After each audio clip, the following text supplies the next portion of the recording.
Pernah nggak batuk nggak sembuh-sembuh, padahal obat sudah diminum?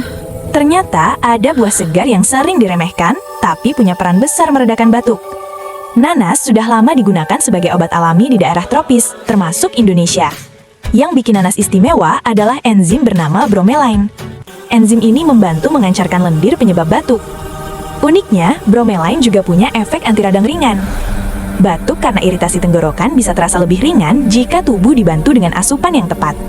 Tentu saja, nanas bukan pengganti obat dokter, tapi bisa jadi pendamping alami. Kalau batuk ringan, boleh coba nanas segar atau jus tanpa gula. Simpan video ini dan bagikan ke orang tersayang yang sering batuk.